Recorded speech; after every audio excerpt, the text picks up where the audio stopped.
hi everyone. We're here another week at Mutant Watch, and we're like super excited to talk about Inferno, the new book by Jonathan Hickman and I think Valerio Sisi in art. And we're here with two very special guests. We have Caleb, unimpressed fave in Twitter, and we have Connor. Connor reads X-Men in Twitter, and we are really, really excited to talk about this book with them, as it's like very close to every one of our hearts, and it's gonna be like very emotive. Gabriel is here, Duna, the usuals, and so let's rock it. This week on Mutant Watch.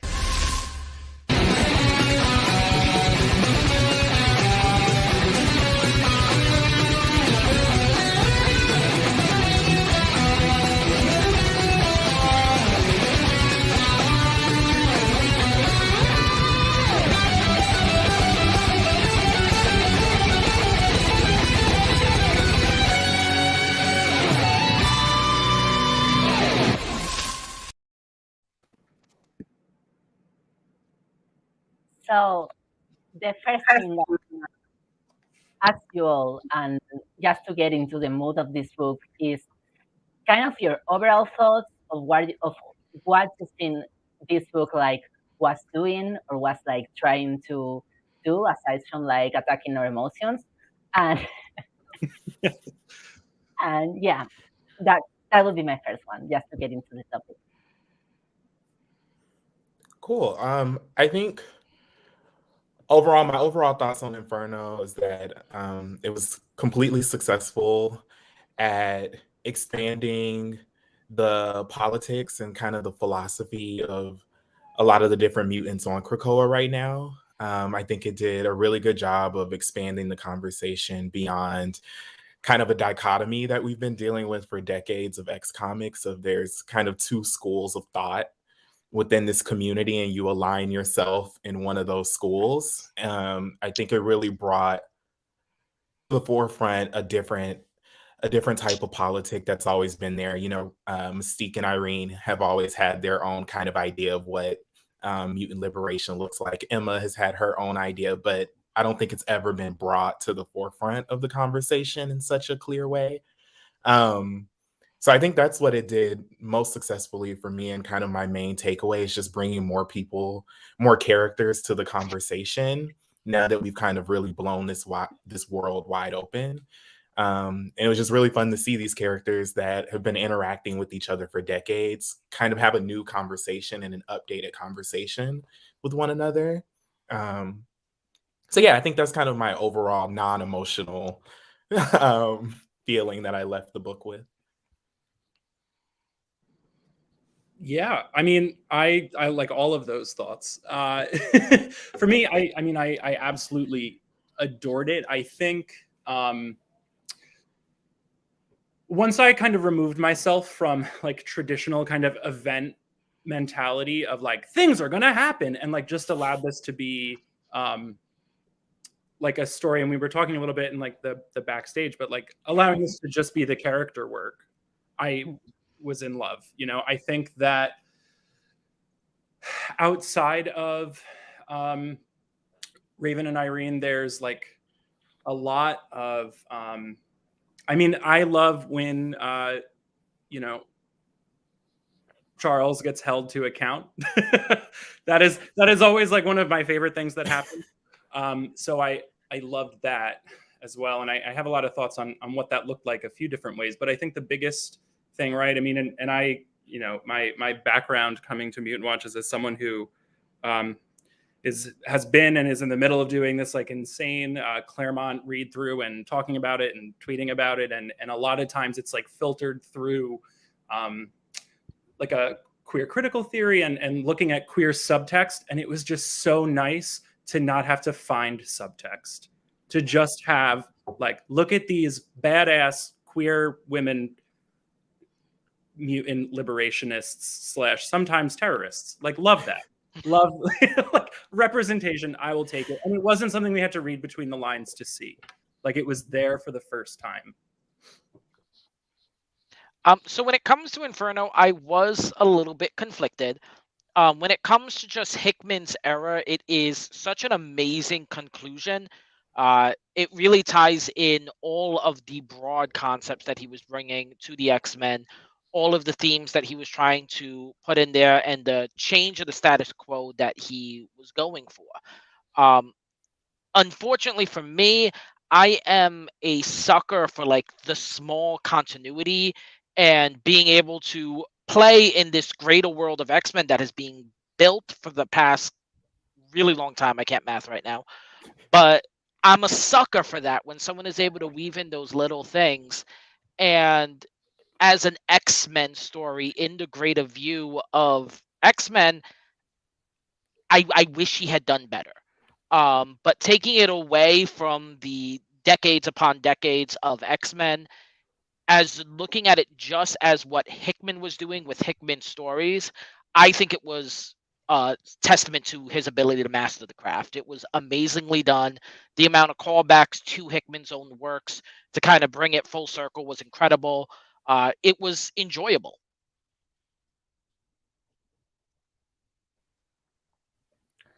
Okay, mine. I think like I agree with pretty much like all the points of this being like within Hickman works like one of the most character focused and kind of like emotional and kind of like getting into like the great reasons behind the things that happened and that had happened since House of X, Powers of X.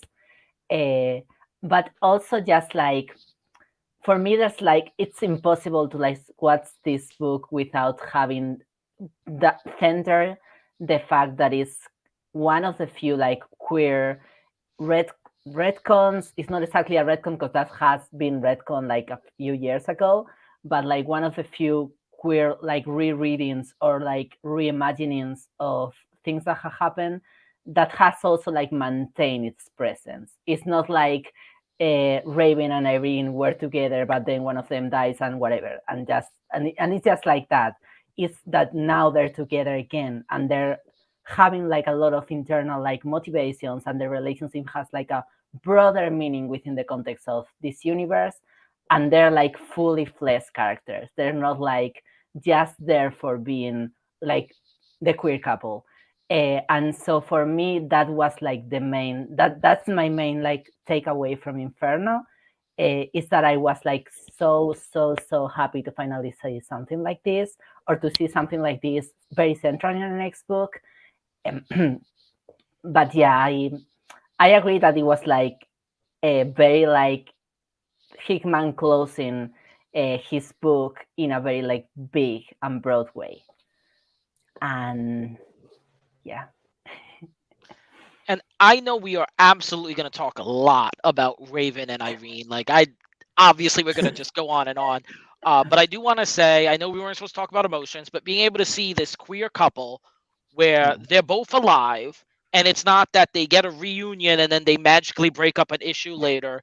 It's very clear that this is going to remain as something important in the books to come, that this is something that Hickman left behind when he moved on to do other work. Is he's leaving at least the queer aspect of the X-Men in a better place than when he found it. They named a whole era after a lesbian. We're living in the best Yes, of times. Lesbian era. Okay. My next, I'm like very constraining myself to not just not go into this tangent and ignore the script. But before I do that, well, I think we have already talked about this, but I had like note down how this book kind of ties up the Hickman era, kind of like all the threads that have happened since House of X, or that started in House of X with the stuff with Nimrod, the machines versus mutants versus humans war, the Destiny's Resurrection and Moira's whole thing.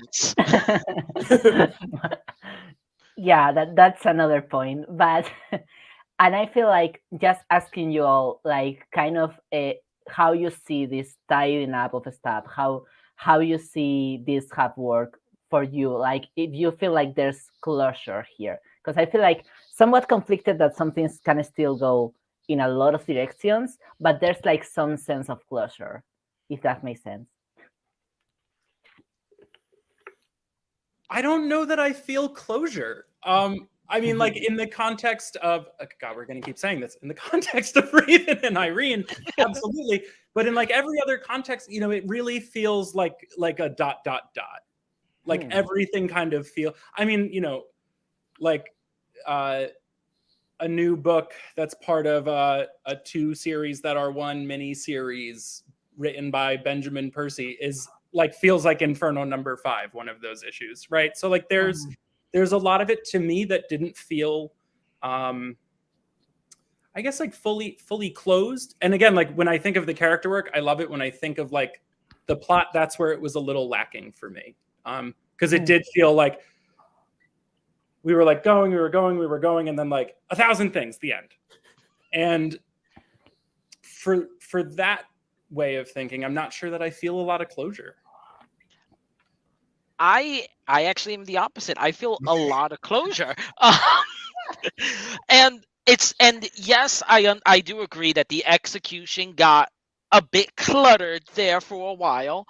But I have a lot of respect that Hickman brought all of these questions and then he left and he gave us answers. There's been so many times, it's the nature of comics where it goes from one writer to the next, and sometimes it's not a well-planned exit, it just happens. And there are a lot of things that are just kind of left dangling for years or decades or ever. And Hickman didn't do that to us. He answered what was going on with Moira. He answered what her plan was. He answered what was going to happen with Charles and Eric. He answered what the weirdness was with Omega Sentinel. He didn't leave us with just it's like, well, you mentioned this 3 years ago, and now we have no idea what's going to happen to that. But you're right. He did just kind of pile it on there on certain issues. And I also, in a way, do appreciate the fact that he then gave other things the chance to breathe. So to me, issue 3 was just, we're going to have multiple scenes where people are just explaining things to someone else for no apparent reason. But then we also had issue 2, which was such a great character issue.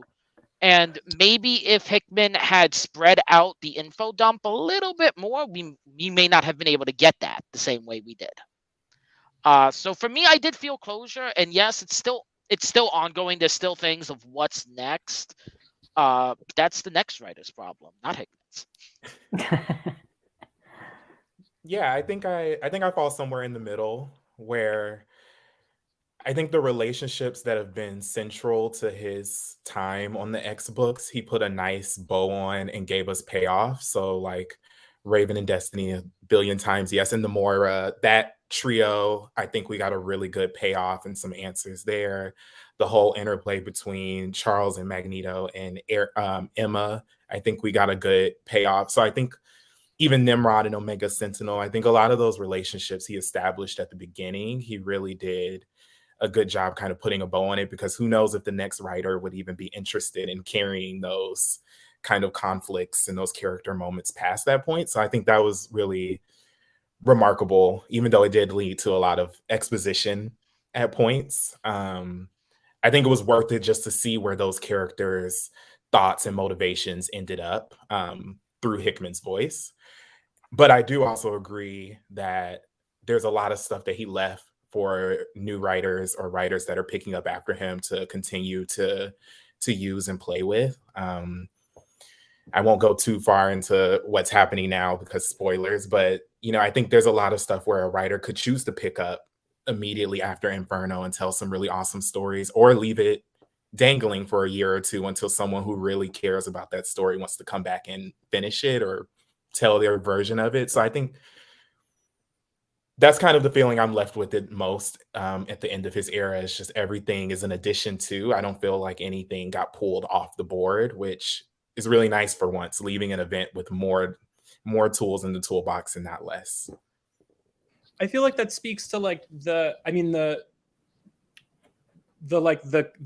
Krakoa is like the office that he built, and this new way of comic storytelling that is really has not been a thing outside of the context of like, okay guys, we're doing a big crossover, like let's make sure everything lines up, and even that can be wanting sometimes. Like this really does feel like a community of people who really care about this work, I guess. And so there's like this idea of like, things will be picked up and will be carried on. Like I do feel like safe. I feel like these stories are safe and in really, capable hands. Like we made a thing of pure creation. Like that is what he did. For me, like the elements of continuity that he introduced in terms of Moira and the multiple different iterations of her life and the implications for that, like the biggest thing that he has done, I think, to this universe is like create a real Krakoa, I guess, is my thing with him too. Yeah, he kind of removed the ticking time bomb of the Moira restarting of the lives thing that I think in a lot of ways gave a lot of fans some anxiety of like, when is this over? When is this over? When is this over? And I'm so glad that he kind of removed that out from the table, at least for a little bit, of like, we can relax into this era and enjoy this really collaborative storytelling and wish fulfillment for a lot of people, and really good like wish fulfillment that stands on its own, that we as fans can rest into that, and the creative team can rest in that too, because there's not this like huge plot mechanism just existing out there ready to reset it all. I really enjoyed that too.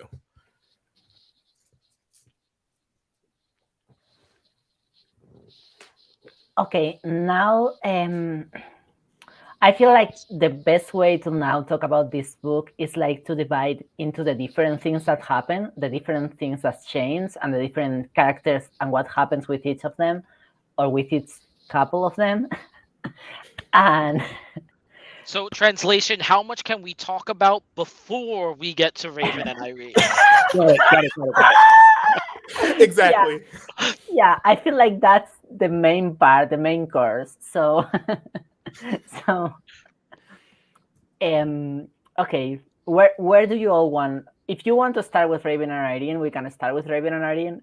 But I think if we start with Raven and Irene, we're going to end with Raven and Irene, and we're going to ignore literally everyone else. Mm-hmm. Okay. So I feel like we should save them. They're a reward for talking about the rest of the comic. Okay, so one of the things that happens, and this is one small thing, but is that Bishop becomes the commander of captains. And what do you all, how do you all feel about that? Because I feel like somewhat the execution was one of the most wonky of the book, like one of the most like, this just happened. But it also was great if someone else picks it up in another book in a like powerful and central way. But yes, I'll let you all talk about it. So my initial reaction is, in a way, there's a little bit of disappointment, because I think the solicits and the way that, like, we can't trust our friends, we can't trust our leaders, and there was that, and they were a real homage to the original Inferno, but there was that triptych of, I want to say that it was Bishop, Colossus, and Psylocke, and that feels really unearned, because outside of that one scene, there was no appearance from them, and when I kind of reflect back on that, it kind of feels like, see, there are people of color in our story, and this was an overwhelmingly white story. Yeah. And so there's a little bit of disappointment there. I do think, though, and this is a complicated thing, and I wish that there were more, because one thing that the X Office is currently lacking is writers of color to really approach the mutant metaphor, not just from a queer place, but through, the very clunky kind of race side of the mutant metaphor, right? And I think with Bishop specifically, whose identity has really always been tied up in like Bishop the cop, and now he is at the head of that pyramid, and we know that he has a really, you know, from the X-Force, or maybe it was just the Marauder data pages, but like we know he has a really close association with X-Force, and so like he is a tool of this state apparatus, and so it's like troubling. I guess for me at the same time, it's like awesome. Like we have outside of Aurora, like finally a non-white person in a position of power within this system.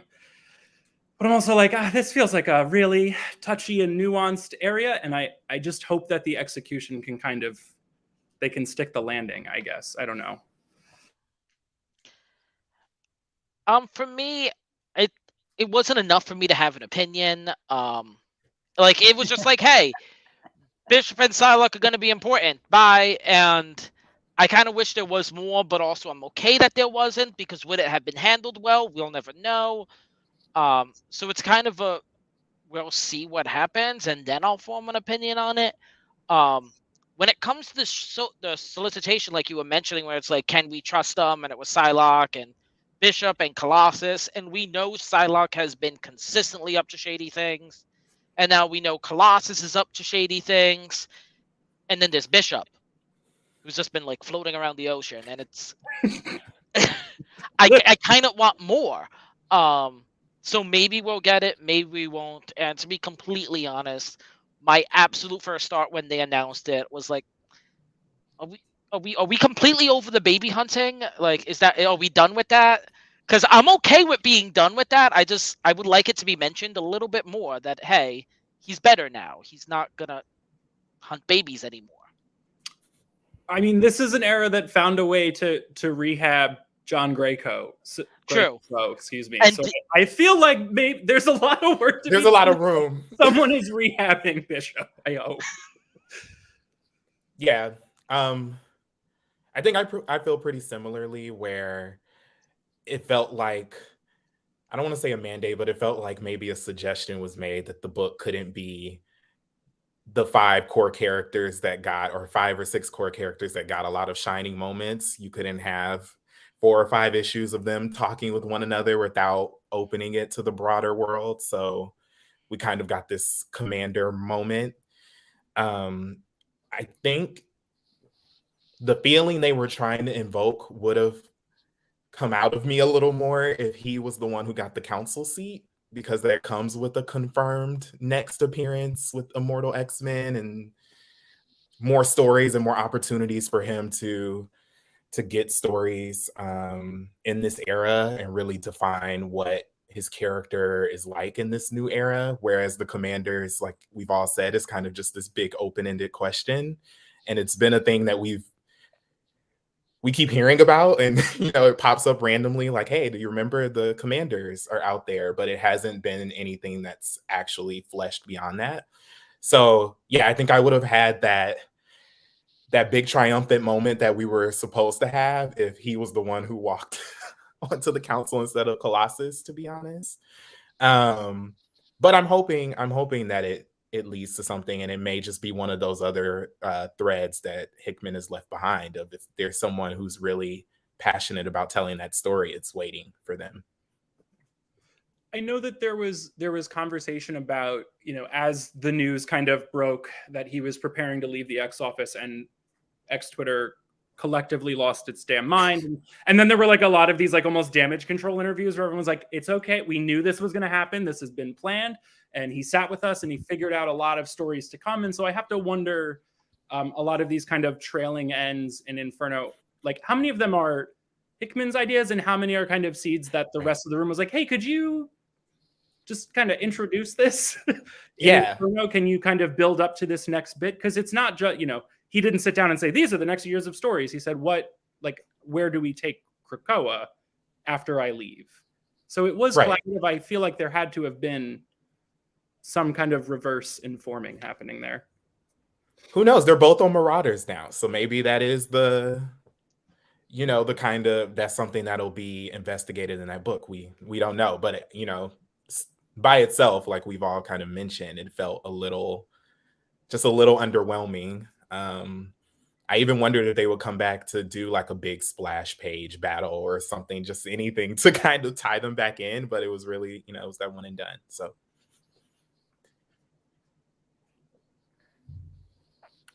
Yeah, that's why it was my first choice. Just out of the way. you're like, let's get that out the way. Yeah. Okay. We can also talk like about Moira or about Charles, Xavier, and Emma. Whatever you prefer. I think we can talk about all four together because they were, that as far as the political side of Krakoa, they were all rooted together. And what I will say is there's a lot of character writing that Hickman does that I'm not always a fan of, but I do like how he writes Emma. Emma is a complicated character. She always has been. But she has always consistently, a lot of people said, talk about how Emma Frost is a selfish character. And there is some of that without a doubt. But above all else, Emma has always been about helping the next generation. And I felt like that was something that did shine through in Inferno. And that the impression I got was that Xavier and Eric and Moira and Mystique and Destiny all went in to facing Emma expecting her to act selfishly. This is how we can help you. And Emma was looking at it, well, what about, the children who are finally alive again? And how does this, relate to them? And so she ended up reacting in ways that no one could predict because they had such a shallow view of her that I feel a good chunk of X fans have of her as well. Completely agree. I think it's amazing what Hickman has been able to do with the character. And I think a lot of it is because we're now in this era where characters that are more morally gray are able to be the heroes of the story in a lot of ways. They're able to make decisions on behalf of a nation where you're expected to kind of make those calls where it may be duplicitous in the moment, but I'm thinking about sustaining this nation 3-4 generations down the line, which is where I think Emma Frost is the perfect kind of heroic character in that situation, because she's not going to go so far to the left that you hate her, but she's able to kind of make those moral compromises for the good of the people, which is kind of a mirror to what Moira kind of has going on, where she is consistently making morally great decisions, but it's not necessarily for the good of everyone. It's her experience coming to life, essentially. So I think it was interesting that those two were also kind of opposite thinkers on opposite sides of the coin. I feel like my biggest Emma specific takeaway and probably my favorite moment was, in issue 2, where is it issue 2? I think it's issue 2, where Eric and Moira and Charles are revealing to her the big surprise. And she is absolutely like abhorrently disgusted by them. And that was a really important scene for me. And I think almost more importantly is it shows like Eric and Charles do not understand her. Eric perhaps a little more so, but there was this like, oh, she was, she's upset because we left her in the dark. And for me, like, again, I think a lot of, after several years of very concerning Emma storytelling, I feel like we kind of had a collective sigh in Hawks 2 or 3, where it was that for the children scene. And to have that mirrored here at the end where how long did you know? Because I feel like the subtext there is like, how long did you know and how many kids died while you waited to make, like, while you were both so selfish as to do this every other way despite knowing better. Like there's a real earned rage there. And that was like, I think the truest character beat for her. What I don't know that where I kind of struggle with Emma in this entire story is the lashing back against Moira feels kind of a touch petty. in a way that does not feel consistent really with Emma, because that's just like, well, screw this person, right? I really just like censored myself there.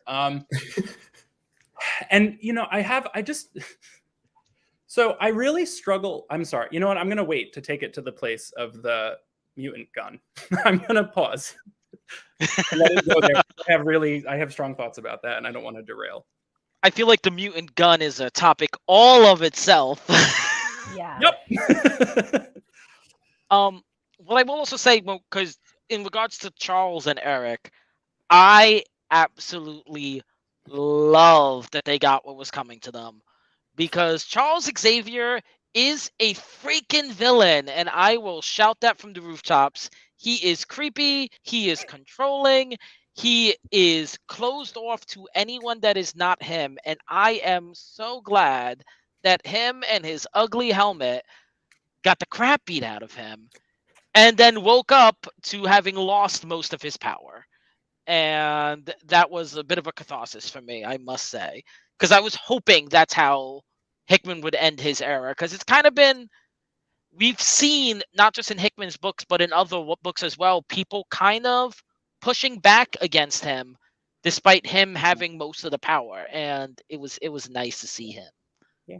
there is almost in like almost a mythology way that like there is a Greek tragedy element to Charles's story. I mean, there's that line where Moira is captured by Orcus, and then it's actually not Orcus, where, did you hear the one about the mutant who flew too close to the sun? And that feels that was, I mean, that is a line about Moira, but it was really about like Charles's hubris for me, and like his insistence that at the end of the day, like, no, my way is still the most, whereas we have at this point 60 some odd years of continuity that's like, no, Charles's way is bad. It's bad for us. Things go bad every time. We have 60 years of comic continuity, and then 9 lives of Moira that show that it doesn't work. Yep. In which she found him so insufferable that she was like, I can't sleep with you anymore. I'm done. We're done with this. I'm just no.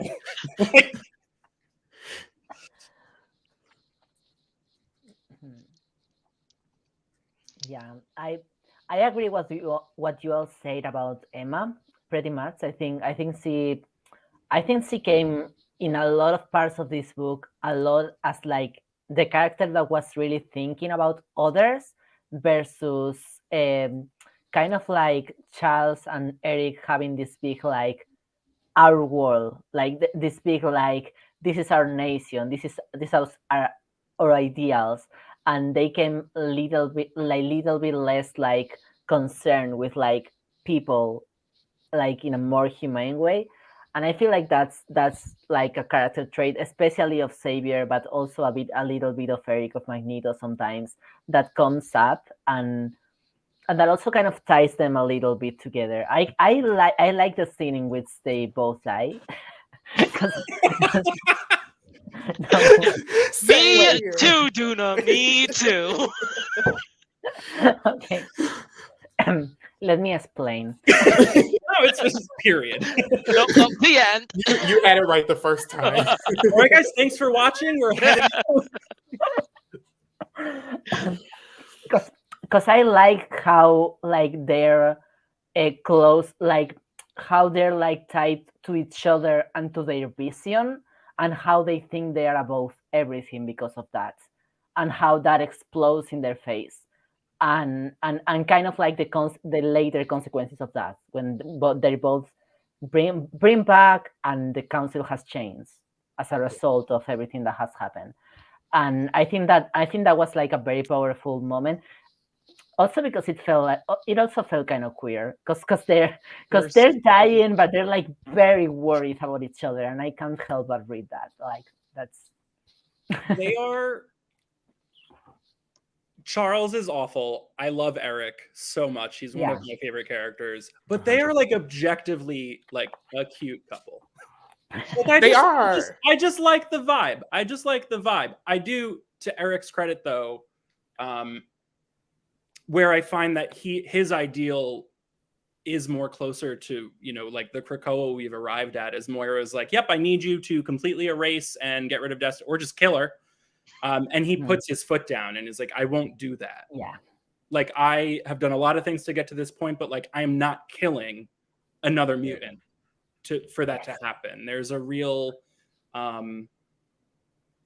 just a conviction to him that, like, because I feel like Charles was like, all right, We got to do it.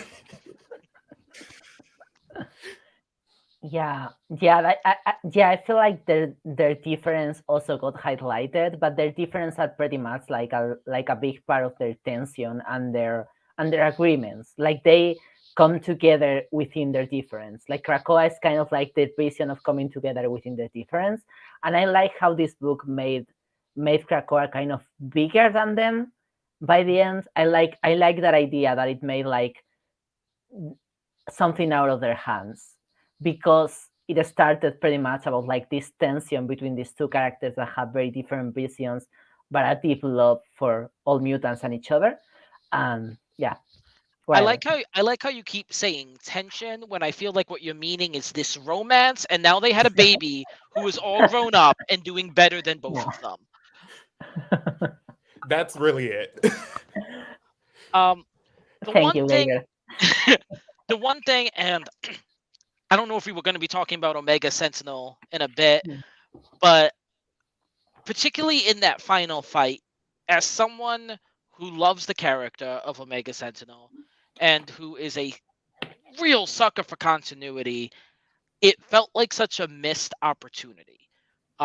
When Karima first was introduced in Excalibur, it was Xavier and Magneto against Omega Sentinel, and them saving her was kind of this symbolic thing of their dream and their ability to work together, still being alive despite everything that happened and everything that led up to it. And the way that neither character acknowledged any of that or flinched at literally ripping this person to pieces, it felt weird. In the same way that throughout Hickman's run, whenever Omega Sentinel showed up, the existence of Karima was always so dismissive.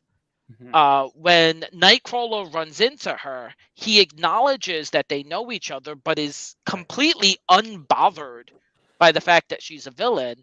And we don't find out until issue 3 that Karima's personality was taken over, and it seemed I like that we got an answer. I hate the answer we got, and I really don't like how we got it.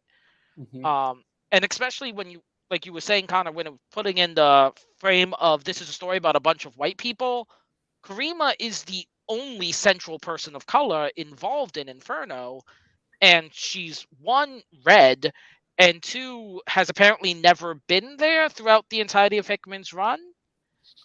And I just wish something would have been done with that, or if that had been something he had left the door open, and maybe someone can, retcon and kind of bring my girl back, but it just felt very dismissive, and I didn't like any of that.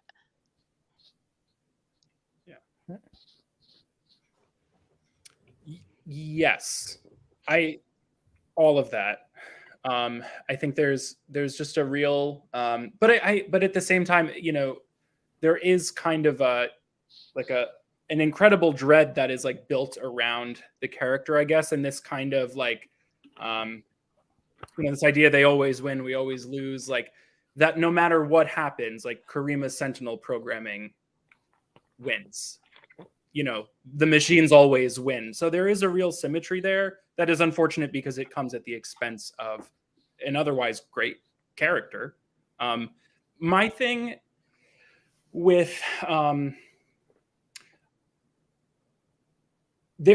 kind of like this Greek tragedy element of like, finally the time that Moira did it all right and the mutants actually do win is the time where she is now like, I'm done, I give up.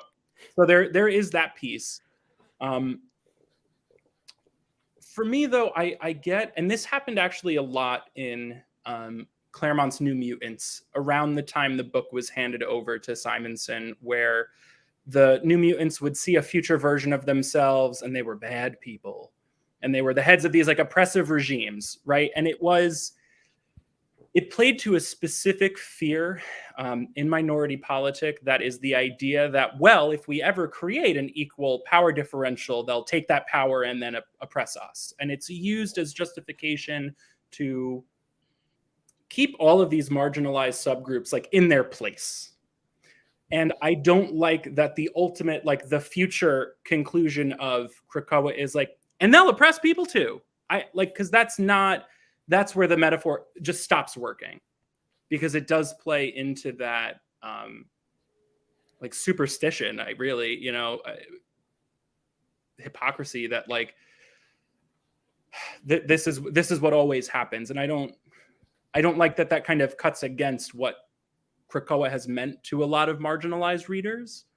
And so that's especially with, the idea of them like dominating. I'm not sure how I felt about that. I completely agree, and that also reminds me that why Omega Sentinel? Danger was right there. That is literally her whole premise. Yeah. Like, why Omega Sentinel, Hickman? Man, come on. I would have taken it too for Danger to be back. I would have totally ate villain Danger up. So she was right there. Has Danger been seen since she slept with Doug? Yes. No. Yes. Yes? Oh, Yes. okay. She was a supporting character in X-Men Blue. She was helping Polaris. Oh, yeah, and you're right. Magneto train the younger X-Men, and was also their transportation. Great. Exciting. That's a villain origin, like a villain origin story. If I think you last time, yeah, the last time we saw her, she was a plane, and she was staying behind in Madripoor with the mutants that Wolverine abandoned there or something. I was really confused with that storyline. But yeah, that was the last time we saw her, and she was mentioned as being one of the only like non-mutant members of the X-Men, but we've not seen her on Krakoa. Fingers crossed she's back soon. I love some prob- Danger. She'll probably be joining forces with Omega Sentinel. Which That's okay. I love a good villain. Which it Fair. makes She sense. was a It plane. makes sense for Danger. Like, come on, they left you alone as a plane. Like, I dig it. Like, go ahead and kill Xavier a couple of times. Get that catharsis out. Maybe then she'll feel better. Well, that's like Psylocke murdering Betsy again and again and again Mhm. until she healed. Like Danger deserves that. Yeah. Okay. Now that we were talking about like the metaphor not working, that I have to bring this point because also it's very important to keep talking about Moira, the gun. And I'm gonna bring this time my own like icks with it first before asking you all. I felt like not only the gun, because it felt very much like a plot device, like we need this, like a MacGuffin, like we need this to like further reach this storyline, and there's no other way, so let's do it with this. But like the real point that really icked me is that when she was hit with the gun, apparently if they kill her now, she's a human, so they have to face it. Like it feels really weird because it feels really essentialist, and I don't really like when the mutant metaphor feels about like DNA, because it's I know it's like a big part of like its history, but it's the part that I like less because it has very, very few like ways to parallel with the stuff in real life, because oppression is usually not associated with genes, and it's such like an eugenics like main point, and it's something that really icks me in general to like see any kind of like those arguments. So it felt really weird that they were like no more as a human, because it's like because he was hit with a gun. Then and Gabriel and me were talking about this, and we were like, then Aurora was a human when she was hit with that gun. Is that how that works? Because it doesn't feel like that should be how it works. Like it doesn't feel right, and it doesn't feel like earned. And that was like my main ick with the event, that I remember where I was while you were all talking, and you said the gun, and I was like, yeah, the gun. And so yeah. So to bring it to a place of Aurora, when the gun is used against her in Uncanny, like it is like an almost like one-to-one metaphor for forced conversion. Particularly as it applies to queer identities. And that's immediately followed up in the next issue with Life Death, which opens with just a despondent Aurora, who is, appears to be experiencing suicidality, right? There's a real sense that, without, like, this identity has been taken from her, and now what is the point? And so to now weaponize the gun again when that was what it was originally used to tell a story of is really distressing. That it was used by two queer women in that way is really distressing. That it was used by two queer women whose daughter was for whom the weapon was originally designed, super distressing. And I don't know that Emma, like, I don't think that any mutant would say, and you now lose your mutant identity. That doesn't make sense. I mean, like, everything that happened post-decimation, where there was this real sense of almost a cultural genocide of losing identity. I don't see, I struggle with the gun. It was a great plot device. It made it so Moira was not a ticking time bomb, but in terms of what it actually means, I don't like. Yeah, it is definitely a situation where it's written in a way that the metaphor that is so ingrained in the X-Men is actually choking the narrative choices that they're making, because it just doesn't work when you're looking at it in the metaphor. I can see the plot narrative reason for it. And the one thing that me and Duna did speak about this, the one thing is the mentioning of her being a human again. It's never made by Emma. It's never made by Destiny or Mystique. It is only made by Doug as a way to kind of play with the law to not kill her. And whether or not Doug, of all people, actually believe that, it's just we're not given that. I think that while the metaphor of the gun would always be a big cringe in it, I think that if it was given more space for us to see the actual motivations, her not being a mutant was made purely, was done purely so that way they could just kill her. And the emphasis on her now being human and what that means for the law being done purely so they didn't kill her, if that was given room to made clear, I think that it would have landed better. But it didn't.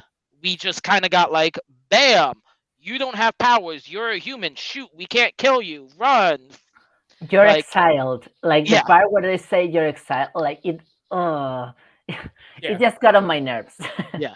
I think that if we would have gotten more Doug in that scene, it could have made it smoother. Like the whole premise of the gun in itself is a problem. But I think that if we would have gotten some more character work in that moment, that maybe it would have been a little bit better, but we'll never know. Also, it was a little weird to me that one of the main story beats for Raven and Irene this whole era has been chasing Moira lifetime after lifetime to make sure that she did not create any type of cure situation or turn herself human. And then they got together with Forge and made a machine that cures mutants in one issue or half an issue, a couple panels.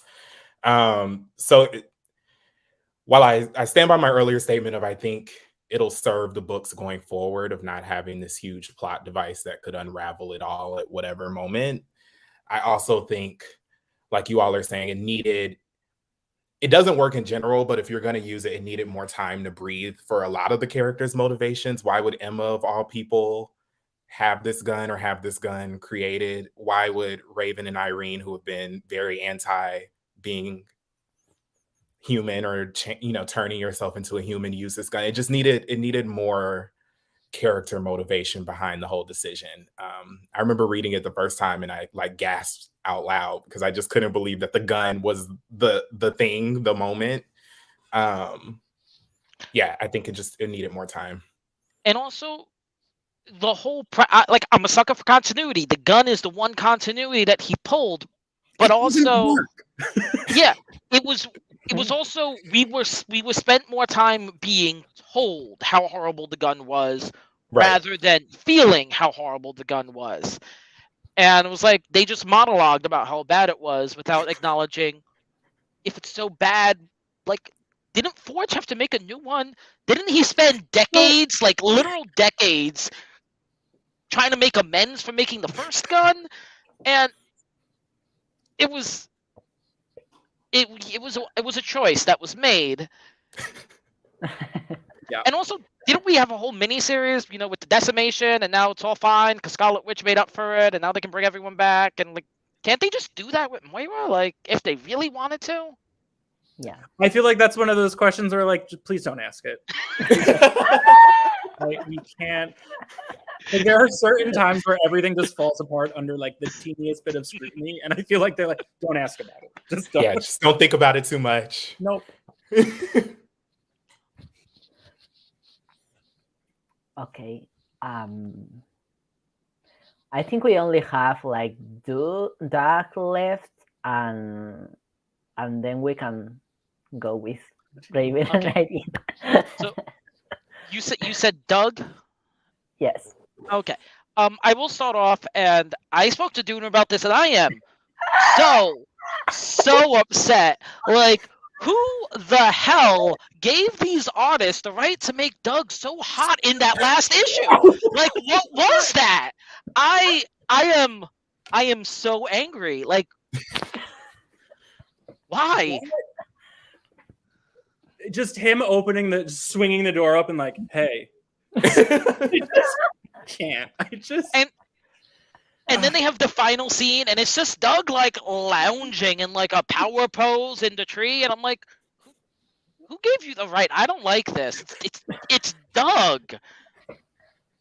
I sent that panel to a queer friend who knows absolutely nothing about the X-Men, only because I was like, look at this hot man. This man is hot. He seems to be in a polyamorous relationship with a tree, a robot, and a woman. Isn't that cool? Isn't that neat? And that's the other thing. He just strolls in with his like harem, and it's just like, okay, Doug. Exactly. I couldn't have said it better myself. Oh God, So aside from Doug being like unconscionably hot, like the thing for me, and I like specifically where it's revealed that like at the end of the real like foundation of Krakoa like is work put in by Doug and Warlock.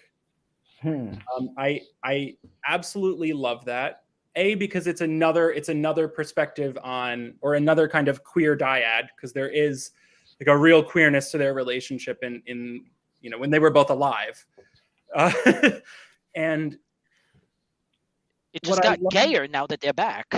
Exactly. Yes. What I adore about it most is that for me, like Doug is the mutant, like Doug is the promise of Krakoa. Like Doug is the mutant that Krakoa is for, right? There's in Doug's like introduction and Uncanny or New Mutants, whenever that's like kind of happening, and Charles makes a comment about like, oh, he can just know languages. He doesn't need to know he's a mutant. And there's a real sense of like, Charles does not find this man useful.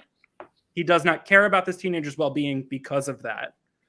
He can speak languages. How does that help me as a man grooming children soldiers for my paramilitary outfit? So to see that like Doug was the most useful mutant, right? So that there are mutants who have non-combat abilities who whose identity is not based on, controlling fire or shooting lasers from they're not lasers, shooting concussive blasts from their eyes. I'm sure someone shoots lasers. Someone definitely shoots lasers, but being like the master of magnetism, like he can just understand. And to see that, like, like your identity doesn't need to be powerful to be important. Like I loved that. Like Krakoa is, and I wish we had a book about like, and here's all the mutants who like aren't trying to be superheroes, just like hanging out on the island, because there are millions of them at this point. We're told. I'd love that. I know that book does not sell, so we're not getting that book. But like I love that, like that, as Hickman's leaving, there's this reminder of like, and this is who Krakoa was for. Like it is for the children. Doug is the first major loss of a child in X-Men canon, so to see that kind of full circle, I loved. You have Emma Frost, CEO and like badass Hellfire Club member. You have Charles Xavier and his children army, Eric and the Master of Magnetism, badass terrorist lesbians, and Moira, who has lived for 10 lives, and the person who wins is Doug. I am not a Doug fan at all. Just never have really connected to the character in that way. But that final issue, having the person who on the surface was the least involved in all of the political maneuvering and showboating of the council, and just that whole interplay for several issues that these characters were having, and having this character who seemingly was just a tool of the state in a lot of ways. They need him to translate for Krakoa, and he has the closest relationship to the nation they live on, but making him an active participant, and not only an active participant, but the one who wins the day in the end. I thought that was such a triumphant note and such a good character moment, that even I felt as someone who doesn't have that same connection to him as a character. And just him outmaneuvering Raven and Irene in their like kind of big moment, the big end finale to their plan, and then this kid comes in and completely derails that whole thing. I thought it was a lot of fun. Yeah, I can totally see what Connor said about Doug, because it's also like he was originally killed because of kind of this mandate that they couldn't that they had to like make a character of the New Mutants be killed for drama, and it had to be like the character that had like the least importance, and it was definitely because of his powers. Like that, I don't remember where I read this, but that was definitely like the thought process of deciding who was gonna be killed in the New Mutants original run, and it was so unfair that he was killed. I love those issues. I love the issues of Dark's death, and then when Warlock tried to resurrect him, because he's been going through so much grief. Those are some of my favorite issues ever. But it also felt like he has always been like a character very sidetracked by his powers, and it's very like beautiful to see him centered so much in this era in this way, like being so like, it's kind of seeing like a psychic from a school get like super confident and have like a lot of success later, and that touches your heart, at least my heart. And yeah, I will say, for anyone who's interested, Louise Simonson did an interview on Jay and Miles, probably like 200 episodes at this point. It was very early in the show. I want to say it was like the 50th episode or the 100th. It was a big deal, but she got into like why Doug died, and the initial like fans hate Doug, and then they kill Doug, and then the fans were outraged about killing Doug. But there's like she goes into kind of the why of it in a really interesting way. Yeah, I'm gonna go listen to that after this. Okay, we're here. Yes, we made it. This is the moment. We made it From 59 now on, minutes it's to only sleep. lesbians. Okay, so ah, Can I I yeah. just before you go in, because I know you have a lot to say, dude. I just want to say the art, especially in that final issue, just like the Immaculate. angles that they used was just like it was the menacing lesbians I've been wanting, and it was just incredible. And I know that we spoke a lot about Hickman, but I think it was Valerio Shitty and Stefano Cassette. I'm gonna kill his last name. Wasn't Silva art on an issue? They At one might have. point, yeah, I think Yeah. issue Yeah. 2, maybe. Yeah, I was like Valerio Shitty did most of it, but there's like a couple of other artists here and there. Yeah. I know that Valerio Shitty did the last one, because that's the one where they have this like view of just like looking up at Mystique and Destiny, and they are ready to like mess things up, and it is just you can feel the power, and like it's incredible. It was incredible to see.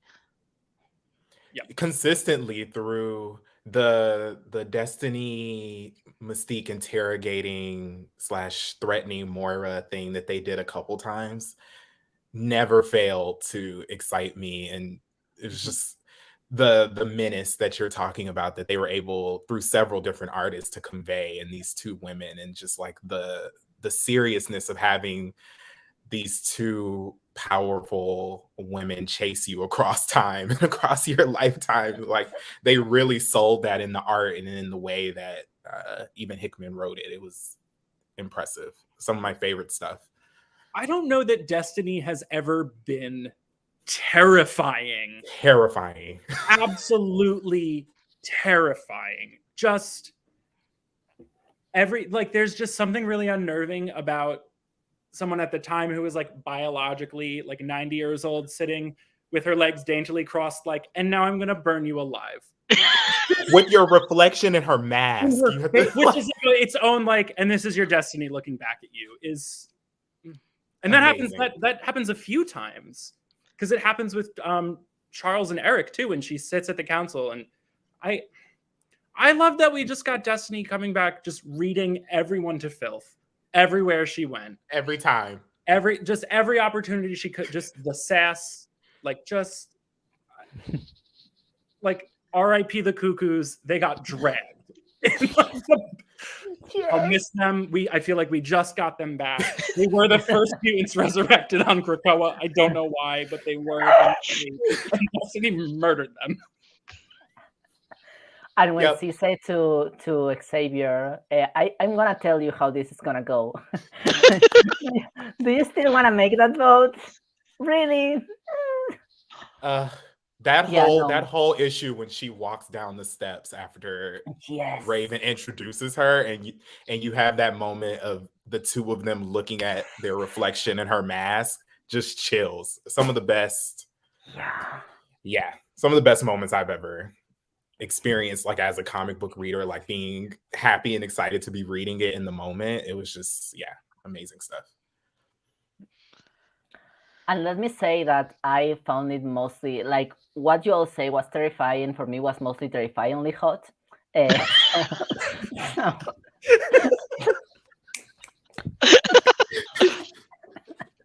You got Doug with his harem, and you got Destiny cutting off people's arms. There's something for everyone.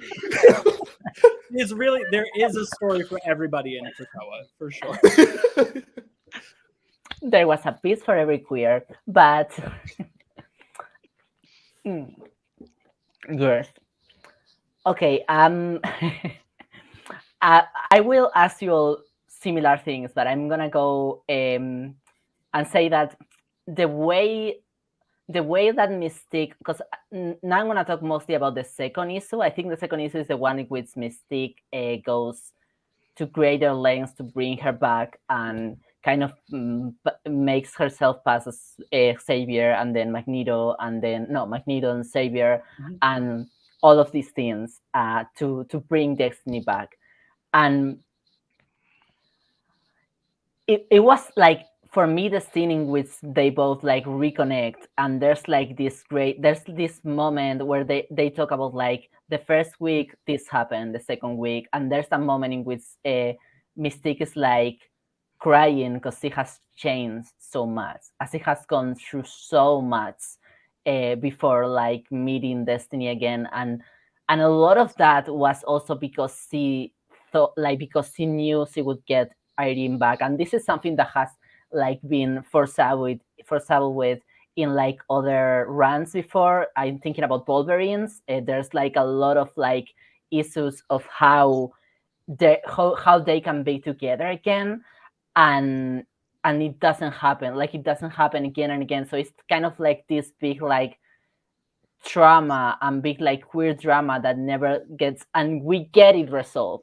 And that for me was like a big thing, because it's very few times that we get queer characters have like interesting stories, but also that involve them being actually together and working through a relationship that feels real.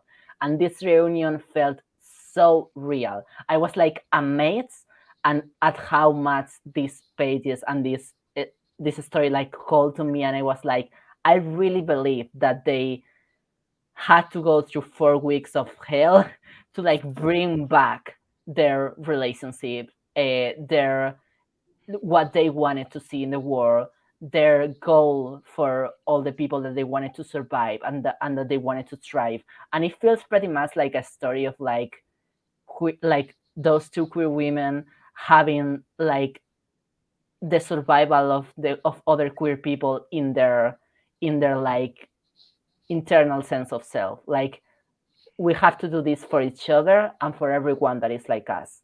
And it's that just amazed me. And yeah, that's it for now. But what? How do you all? Because I have more stuff, but I need to get my head on it. But how do you all feel, especially because like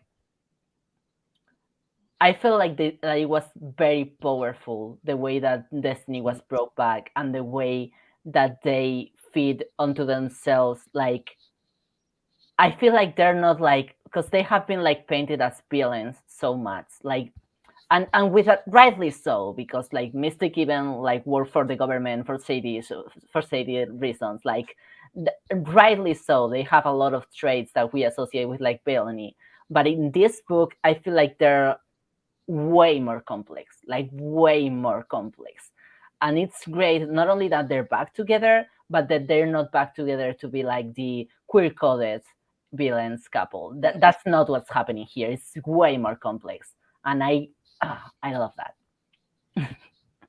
Yeah. But Yeah, I completely agree on all accounts. And I think outside of Monet, Mystique is probably my favorite X character of all time. So to really get this moment of triumph was actually really cathartic for me, because I think the last even decade or 2 decades or so, she's been really lacking a mission statement. And I think this whole run has given her kind of that moral center or a place of operation that the character hasn't had. For a while now, she's kind of felt like the villain of the week kind of thing. Like, I'm doing an X-Men run, I have to have a Mystique moment at some point.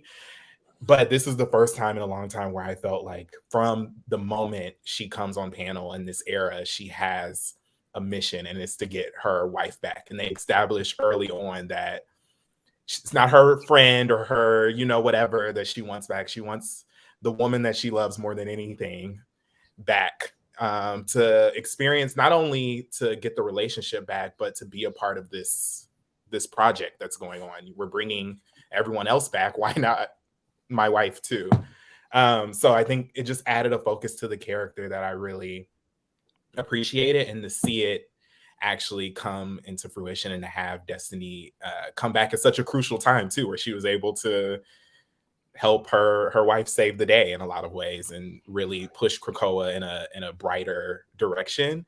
And from two characters that you wouldn't expect it from. I don't think any of us 5 years ago would be like, Destiny and Mystique are the two to push a nation of mutants towards a more positive future. But it happened that way. So I think it was important on so many levels, but then just as a fan of the character to finally see this character have motivation and be written in such a respectful way, it was impactful to me. Yeah, to all of that. I mean, this really felt like bringing Mystique specifically back to her roots. I mean, she was introduced specifically into X-Men. She was like torturing Miss Marvel for a little bit, looking like a bird lady. But once she came into Uncanny, her mission was mutant liberation. And it was really easy to have that villain coded then. And I think as kind of more broadly, like the body politic about identity has shifted, like you can't villainize a liberation movement. Right. Like that is now like what we understand to be like, no, this is the appropriate response. And so how do you make those things fit again? And Krakoa is almost a natural extension of that, but bringing Mystique back, because it really does feel like after Destiny died and Freedom Forces, I don't even want to say like an aberration, because it was really about keeping herself and Destiny and their ability to fight for mutants alive. It was a poor decision to try and work within a system, and we never really see Mystique try that again. Well, never mind, she does it again in the other X Factor. But point is, after Destiny dies on Muir Island, no less, she is like aimless. She never really fights for mutant liberation. It's really like a lot of selfish causes. Like she seems really unmoored from community without Destiny. And I love that the moment that Destiny is back, she is back in that seat of like, we're saving mutants immediately. And kind of going further in that is, I love the scene where she apologizes for everything that she's like. Yes. She tries to tell Destiny, like, I became horrible and I hate who I became. And Destiny's like, I understand you were lost. And that is such a powerful scene and such a powerful issue.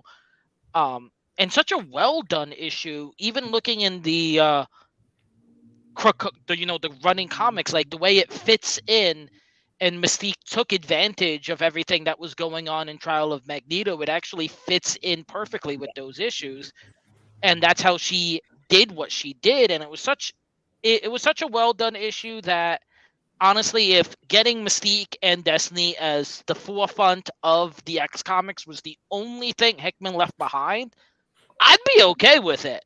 100%. To have them alive and working together with a focus and out, unarguably unable to be retconned, clear, you can't even pretend to argue against it, out. It is such a huge thing. And gross that it took so long, but we finally have it. I do love too, because I feel like there's a propensity to desexualize queer characters. After we're introduced, like, you're allowed to be gay, but don't do it. Just don't do it. And there's something really subversive and like kind of hot about Mystique being like, and I'm gonna bring you back young because I need you to have stamina. Exactly. Like for us, for faith, which I love that she was like, no, I want you young. Exactly. There's such a horniness there that is not allowed with queer characters. Like you don't see, Teddy and Billy being horny like that. That's not allowed.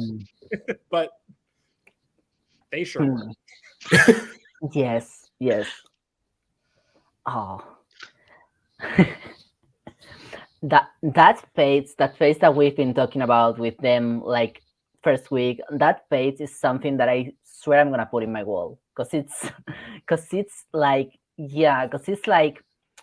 giving these characters like it also, I feel like it also plays with continuity very well, like because of what Connor said before, that a Mystique before, when she was working with Destiny in the comics from the 80s, there was like a lot of that mutant liberation in mind. There was like a lot of what sacrifices do we have to make for the later run, and because Destiny had these vision powers, she had like this way of like, okay, we have to do this, we have to do this other thing, and there was like a lot of like focus on the character, and it's amazing how those few panels play with that dream that they share together, and with how they reconnect with that, and with and reconciles with everything that has happened with Mystique since then, because it's not like it's forgetting about like all the other things, because Mystique has been a character that has been like super queer coded.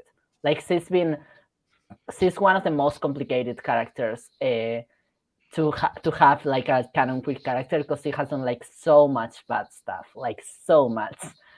But it's not ignored here. It's like given weight, while at the same time giving weight also to like their project. It feels like I feel like in some way it's great that it's like you don't have to like be good people to be like these very important queer characters that have like a very important mission and way of seeing the world that you can relate to.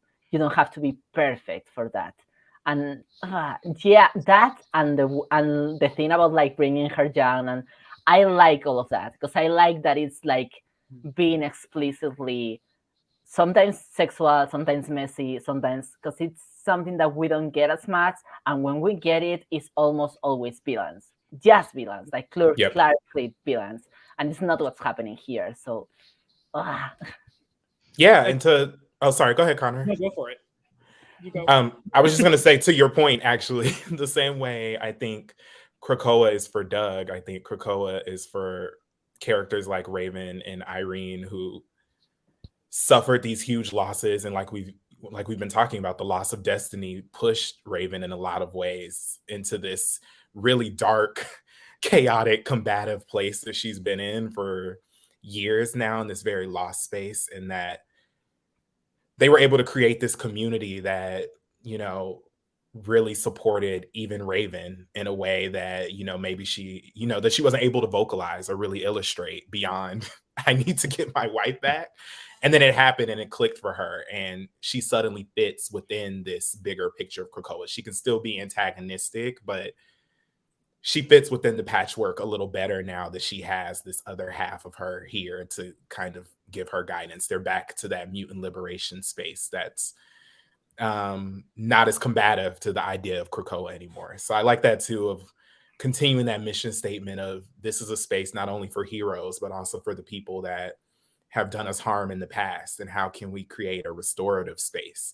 Even though that was not Charles and Eric's and Mora's, they didn't want that to happen. Krakoa found a way, which is something that's been like a reoccurring theme of this era, of what you need is in this community space that we've created with one another. So I like that spin too, of like two of the biggest X-Men villains of all time found healing in this community that they've created. Yeah. In that way, I mean, it feels like, because it's happened. So, I mean, it was the driving kind of central point of Hellions. It showed up in Howard's Excalibur with Malice, where it's like, what if these people had a chance, like a fighting chance? What would be different? I love to, because, you know, found family has like always been an element of the X-Men, and probably like, I think the piece that attracted a lot of queer readers to it, at least I'll speak for myself, like that was like the goal. But I also love that it normalized, like, not just found, but like literal family, like literal queer family. Like Mystique, Jesus, Nightcrawler brought his mother's wife back.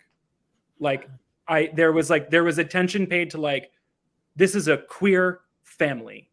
Right. In a way, and I hope it's explored with Rogue, who was like kind of conspicuously absent from this book. And I know Hickman has said that like he like, because of time constraints, he had to cut those. But I just, ever since Necrosha, like I just want Rogue to hug her moms again. So bad. Yeah. So bad.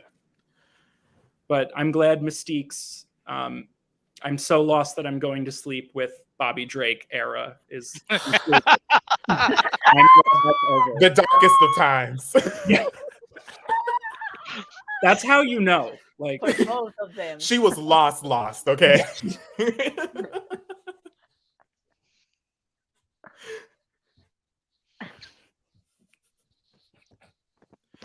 Exactly. It needs that weight of a silence. That's Yeah. how. That's how bad Mystique got. That's what she was really apologizing for, not the murder. Bobby Drake.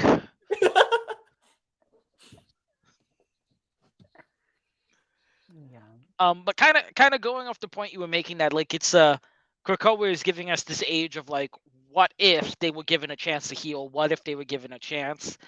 I am really, really hoping that one of the things that writers pick up going forward is how Storm and Kate were so adamant against giving her that chance.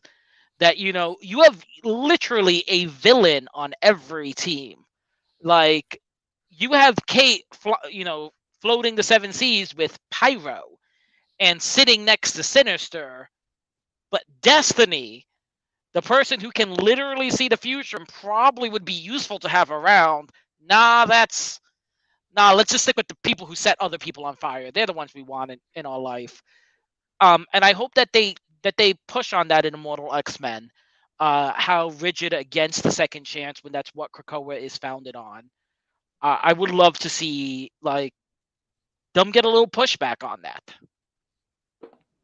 To me, Kate tracks only because Destiny did try to crossbow her through the stomach the first time they met, which feels like a reasonable thing to be upset about, I suppose. Like, she's had plenty of time to heal with Emma, like, but she did try to crossbow her.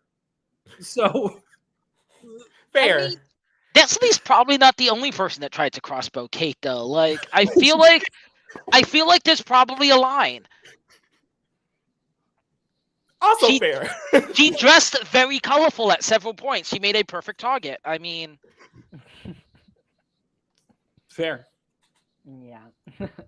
But to your point, I do think I would like to see that exploration of just even how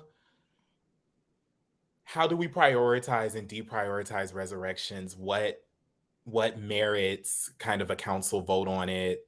Just more thinking and more of each character's thoughts on not just the Destiny resurrection, but just that whole idea in general of who gets to get their family member back. That's something that kind of kept coming up to me too with the whole vote of course, Mystique did it on her own, but like the whole vote of adding Destiny to the council and even the keeping Destiny away from Mystique, just the thought process of why do some people get a chance and get their family back and others don't, and just that idea. And I hope Raven brings that up in Immortal X-Men. That would be kind of one of my first things to bring to the council is now that she's here, let's explain why it took so long and why I was barred access to this this promise that everyone else has received. To your point, yeah. I think Mystique leaving the Cerebro helmet in the hands of the Five is like a gesture towards that, of like kind of lowering the threat. Like nope, now it's like, I mean, and they've been really kind of rebellious against. There have been so many great data pages where they're like, no, fuck you guys, we're not doing that. And so to, you know, that it's, I don't know, it feels literally like it's in the hands of the people now and not it's the rulers. And I like that Mystique did that. I think that summarizes my whole thoughts on Inferno. I like that Mystique did that. Yeah. That should have been the promo. Come watch Mystique do things. Just Inferno. Mystique did that. Yeah. I would have bought several issues. Yeah. I mean, I did, but yeah. Yeah. And also, we have already said this like a couple of times, but I feel like more things like Inferno, in the sense of like how even historical this has been for like bringing queer characters to the forefront, is kind of what we need also, because like Raven and Irene haven't been like this central in this way in anything ever. Because like what they had before was subtext in the 80s, and then we have like a bunch of runs about Raven grieving, and it was and it was just queer pain, and there's a purpose in queer pain, but not if you don't sew anything else. And not if you don't like follow up on what you can construct from it. And I feel like this book is like kind of a thing that I want to see more in the future. Like I really need those kind of pages with more characters, not only with them, even if they're some of my favorites. And I'm like I'm already filled with love with this. I'm like, I need more of this. I need more of like, because there's like a lot of characters that haven't got their due like diligence of getting like a story in which their queerness is important, but in a way that complements and creates the story. And yeah, we're finally getting not just queer pain, but also queer healing. Yeah, and that's awesome. Yeah. And I'm gonna be optimistic for a change, and I am very hopeful with some of the titles that we have coming. We have Shatterstar and Richter on a comic together again. Yeah.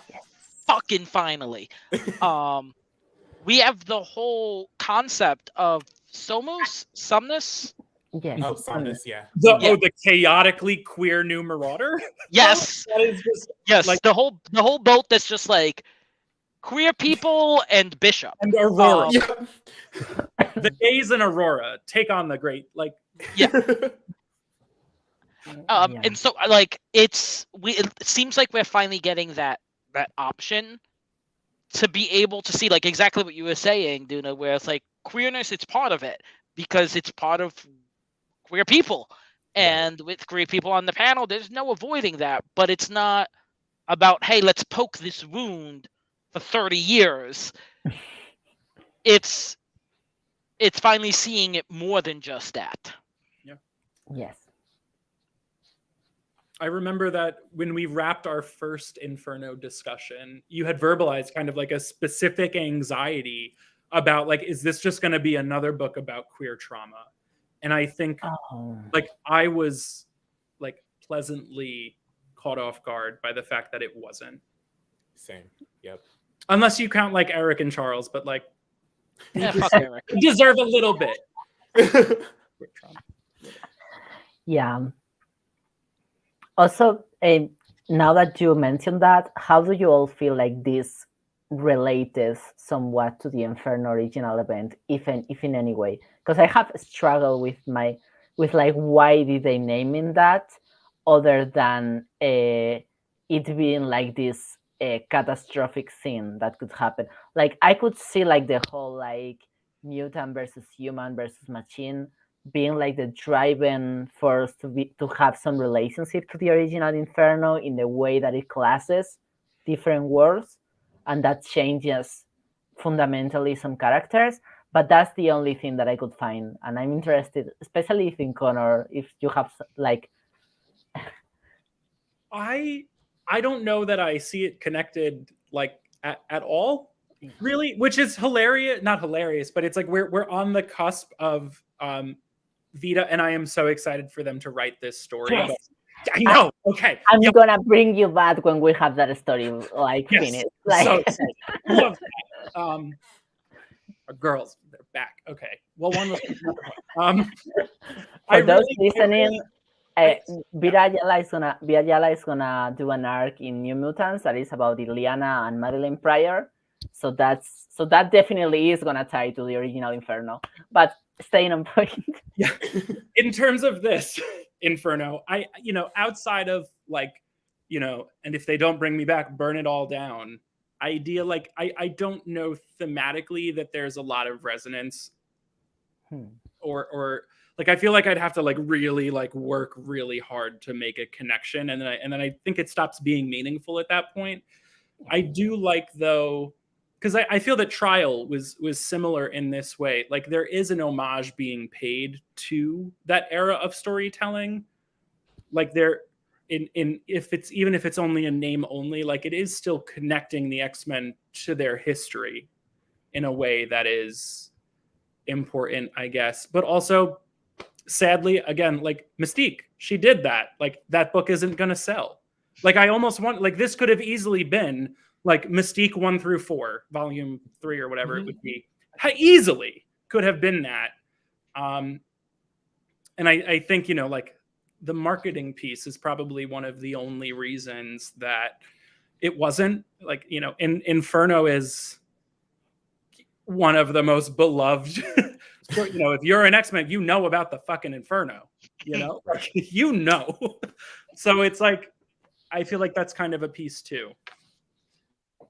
It's like some of the team names, like Marauders, is not directly tied to the team that had the name before, but it's kind of like a spiritual successor in a way. That's kind of how I imagine it, just like carrying this piece of X history into this modern era. And they don't absolutely have to be one-to-one the same thing, but there is that kind of that through line of distrust, and that's kind of the main thing I got from it, is just like this undercurrent of everything isn't as all right as it seems. And I literally just reread Inferno trying to find something deeper and couldn't necessarily connect anything deeper than that, of just like, sometimes there's dark things happening beneath you know, your experience. But I think the only, like, I get, like, not the only, I'm sure there's more, but like if there is a connection to be made, I think that there is symmetry in, you know, both Raven and Emma kind of rebelling against this puppeting and manipulative. And in the case of Mystique, like I believe that what Charles and Eric were doing to her was abusive. They were killing her again and again and again, and like gaslighting her, right? And so to see women rise up against their abusers, which is what we see Maddie do, it's what we see Ileana do. And I think the biggest shift is that then we were like, look at Maddie, she's crazy and bad, and look at that outfit. And like now we're just like, no, this is justified. right. Like, and maybe that's why it doesn't feel the same, because like everything didn't need to burn for us to pay attention. And now we're like, look at Destiny, she's bad, and look at that outfit. So there's a little bit of a symmetry there. Look at those legs. Yes. And I don't know if this is some of that reaching that you were talking about, but when Duna, when you asked that, my brain immediately went to Trauma. And I don't know what episode it is because I don't have a memory, but we had that whole episode on Inferno, which is just essentially us talking about trauma. Yeah, and I'll put it in the comments. Perfect. On the video. And I gotta say that the way it ends, so in the original Inferno, we have Ileana, whose way of reacting to the trauma and getting past the trauma is essentially to make it so that way it never happened. And then you have Maddie, whose way of getting to the other side of trauma is literally just dying. Yeah. But then we have Mystique and Destiny, who are getting over their trauma, and it's done in a way that's healing. And it's kind of taking another look at trauma that is different than the way Inferno was. Now, was that intentional? We may never know. Am I grasping for straws? Highly likely. No. Especially considering the fact that that's just X-Men is about trauma. Like, they don't always say it, but it's just traumatizing over and over again. So I'm sure we could draw that connection between any two storylines. But I will say that is something that the first thought that popped in my head when you asked that, Duna, is how people get to the other side of trauma and what that looks like. And for Mystique and Destiny, it's burning shit down and getting revenge and reclaiming power and thriving. And I dig that.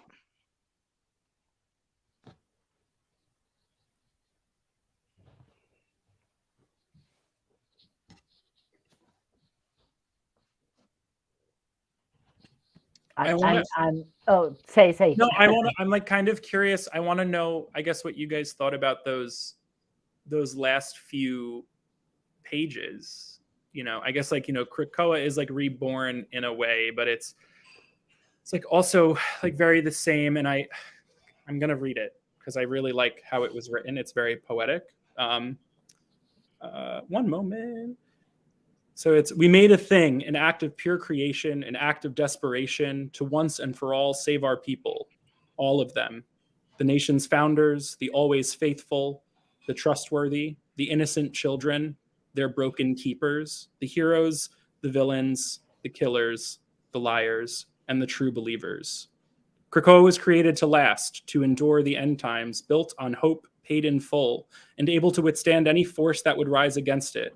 We built the walls high and locked ourselves inside forever.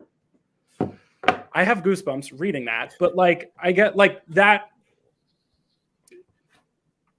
What did you think?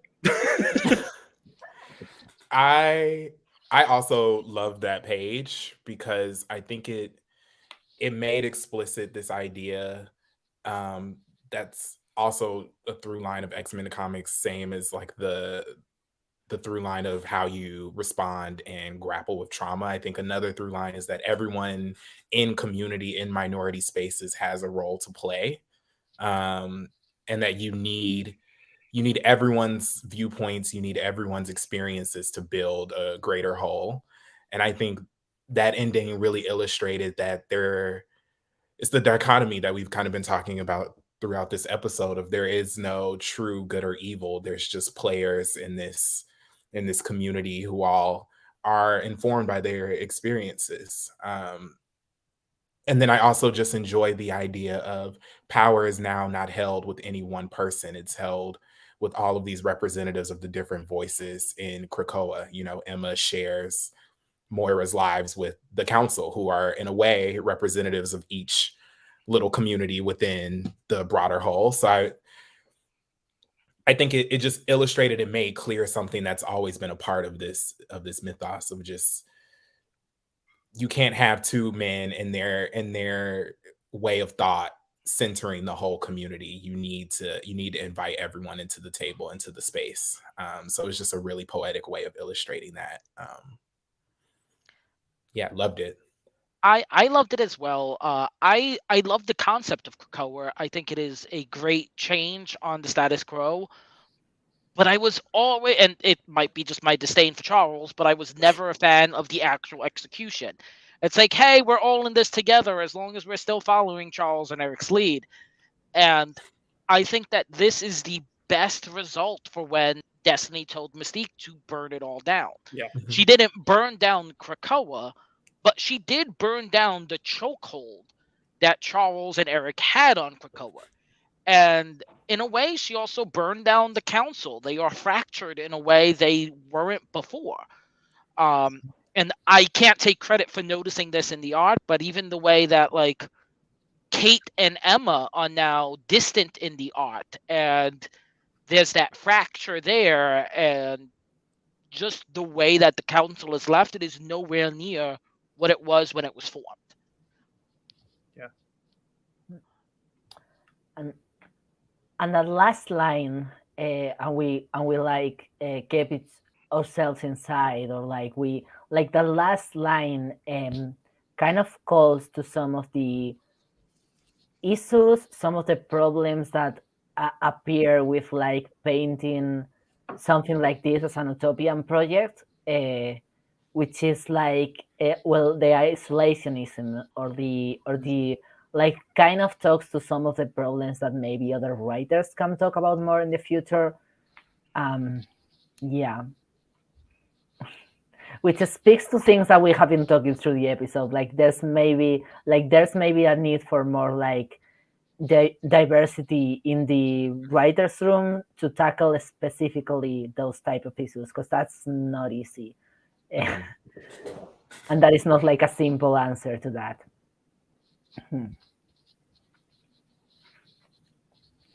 Okay, so last thing.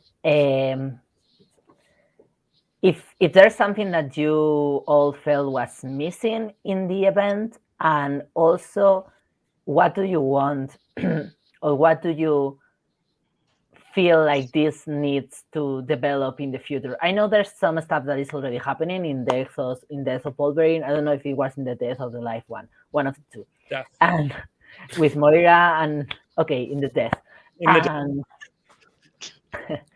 and I know there's like already things that are ramifying from this, but what do you all want to see? Those are the two questions. If something was missing, or what do you want to see, which are pretty related. Like, my answer is the same as both. Is the same for both, and that is more, I guess, character response to what's going on. Like I mentioned already, how Xavier and Eric not caring that they were ripping apart Karima, who was the symbol of them being able to work together, was weird.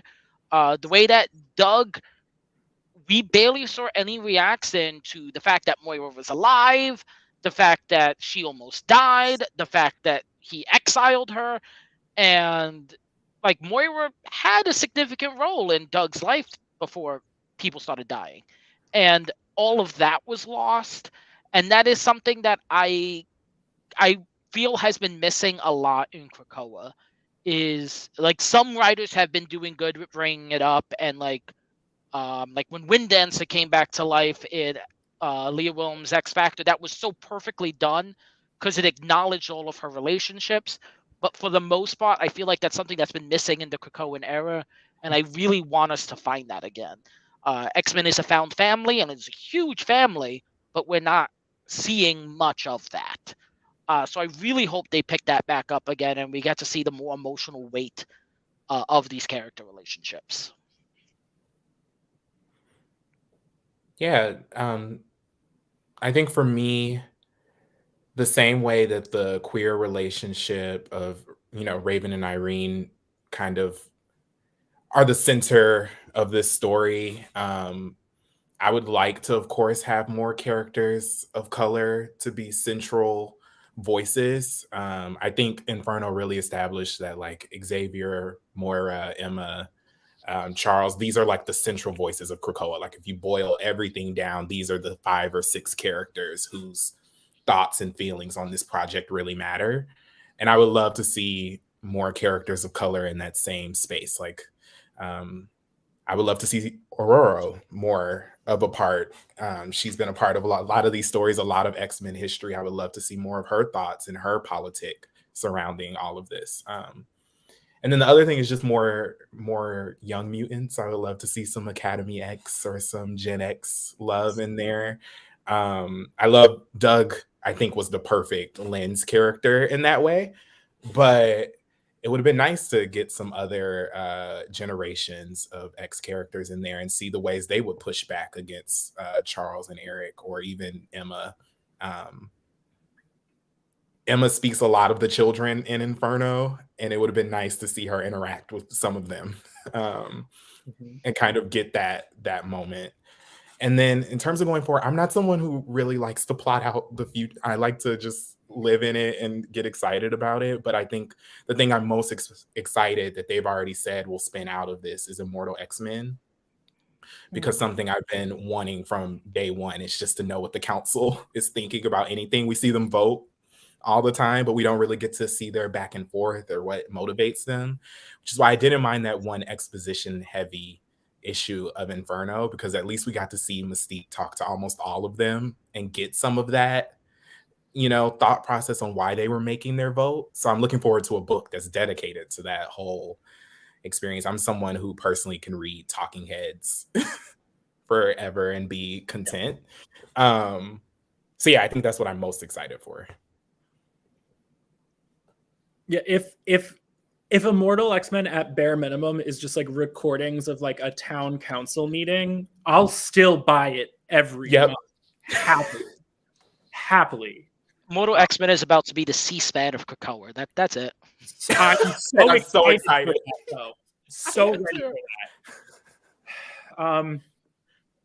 I think that for me, and I brought this up earlier, that was missing most was, if we're going to pay homage to these two women and their relationship, like a really, especially when you're bringing in, again, the mutant gun as part of that, Rogue is central to their story as women, as mothers, is central to the use of that weapon for the first time. And so Rogue not being there was kind of like a really felt absence. And again, I like that we had like 2 panels of Kurt acknowledging his mother as such, but I would have loved a little bit more of that actual family piece to come up just a little bit more. And it was where do we go now? If all I get is I want 2 things. I want Doug to continue to be so fucking hot that it is unbearable. And then I also just want panels on panels of Destiny just walking into rooms and just like, here's what's going to suck about your life. Like, just really, like, she's been dead for a while. She's all caught up. Like, let her drag. I want her to drag everybody, take Jean to task about Jean thing. Like, I just want to see Destiny just be a bitch. I know that that's like a real shallow desire, but she's back, and I like how she was characterized. Yeah, that's all I want. I think that every issue of Immortal X-Men should start with Destiny just taking a walk through town, picking one person every issue, and just like making them hate their future life, and then just leaving. Today's your day. Like the Nightcrawler quotes at the beginning of Hellions, but it's just like a quippy one-liner. Just Karma still wearing that. Just Destiny wakes up every morning, looks out her balcony, observes all of Krakoa, and then selects her target. Technically, she doesn't look at Krakoa, but fair. Sure. Valid, fair.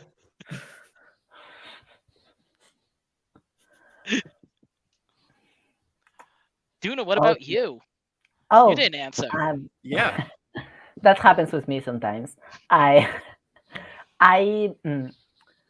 There's one thing that I know this is like a very like jealous desire, but I would have loved to have Irene and Raven's relationship written by a queer woman. And to that happen in the future, where it made sense. Like, because I'm saying this, and obviously I would love a book that is just them like chatting in their room and like gossiping about everybody and just like living life, but that's not gonna sell, so that's not gonna happen. But I would love to have farther down the road when there is other conflicts that afloat and that make sense for these characters to come full picture again in the center. I would love that to happen again, because we haven't had it like in 30 years, so I need it. Like, I'm not like content with only one time, sorry. And I would love for that to be written by a queer woman, and it is my dream, which is not gonna happen because Alyssa Wong is in the X office, and it is my dream that she would do something with Irene and Raven. But because I know she's very good about like taking the human parts of like characters that are villainized and like kind of exploring the whole like how we queer people associate ourselves with villainy, and how that, and I know she's very good on I have read process stuff by her that is very good on that, so I would love to be something like that. But it's like very specific, very like self-centered, and I feel like there's a whole other bunch of stuff that a whole new writer can do in the X office that are not just, again, Mystique and Destiny. But what can I say? I'm selfish.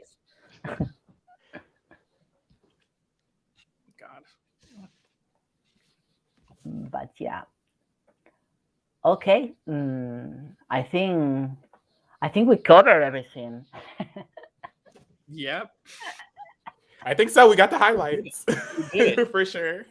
It's not we couldn't keep talking about the lesbians for like hours, but that's not the point.